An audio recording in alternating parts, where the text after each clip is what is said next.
State bank of India నుంచి విడుదలైనటువంటి ఈ నోటిఫికేషన్ ద్వారా మనకు మేనేజర్, డిప్యూటీ మేనేజర్ సంబంధించిన ఉద్యోగాలు ఏదైతే ఉన్నాయో వాటి యొక్క భర్తీ అనేది జరగనుందనమాట. ఒకసారి మనము ఖాళీలు చూసుకున్నట్లయితే మనకు మేనేజర్ సంబంధించిన పోస్టులు ఏవైతే ఉన్నాయో ఇవి 5 ఖాళీలు ఉన్నాయి. డిప్యూటీ మేనేజర్ పోస్టులు కూడా 5 ఖాళీలు ఉన్నాయి.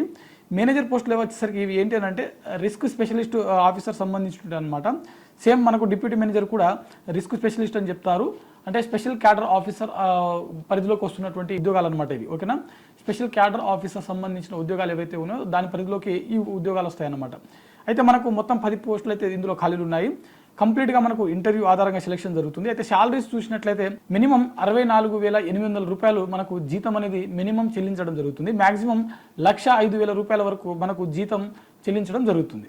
అయితే వీటికి సంబంధించిన క్వాలిఫికేషన్ చూసినట్లయితే BA, BSc, బీటెక్ మరియు BE చేసినటువంటి అభ్యర్థులు ఎవరైతే ఉన్నారో వారందరూ కూడా ఈ పోస్టులకు దరఖాస్తు చేసుకోవడానికి ఎలిజిబుల్.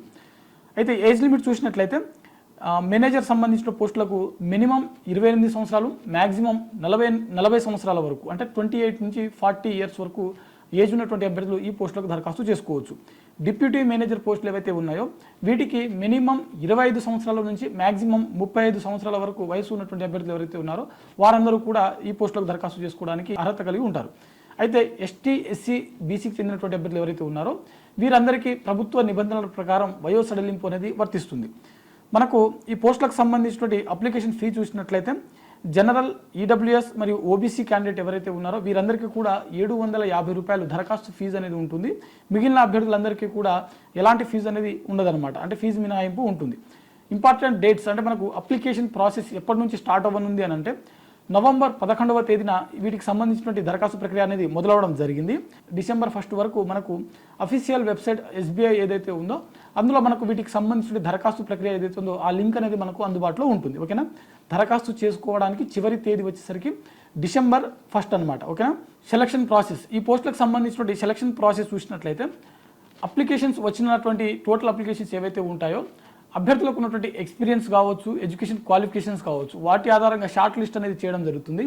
ఆ షార్ట్ లిస్ట్ చేసినటువంటి అభ్యర్థులు ఎవరైతే ఉంటారో ఆ జాబితాలన్నింటినీ మనకు ఇంటర్వ్యూకి అనేది పిలవడం జరుగుతుంది. అంటే ఎవరైతే ఆ షార్ట్ లిస్ట్లో ఉంటారో ఆ అభ్యర్థులను ఇంటర్వ్యూ అనేది కండక్ట్ చేయడం జరుగుతుంది. అయితే ఇంటర్వ్యూలో వచ్చేసరికి మనకు 100 మార్కులు అనేది కేటాయించడం జరిగింది. ఈ 100 మార్కులకు ఆధారంగా అభ్యర్థులు అంటే ఇంటర్వ్యూలో ఇచ్చినటువంటి పర్ఫార్మెన్స్ ఆధారంగా 100 మార్కులకు గాను మనకు వచ్చినటువంటి మార్కుల ఆధారంగా తుది జాబితా అనేది తయారు చేయడం జరుగుతుంది. అంటే ఇక్కడ మీరు గమనించవలసినటువంటి విషయం ఏంటంటే మనకు ఎగ్జామ్ ఉండదు, కాకపోతే ఇక్కడ ఇంటర్వ్యూ అనేది మనకు 100 మార్కులకు కేటాయించడం జరిగింది. ఓకేనా, ఇంటర్వ్యూలో వచ్చినటువంటి మార్కుల ఆధారంగానే మనకు తుది ఎంపిక అనేది జరుగుతుంది.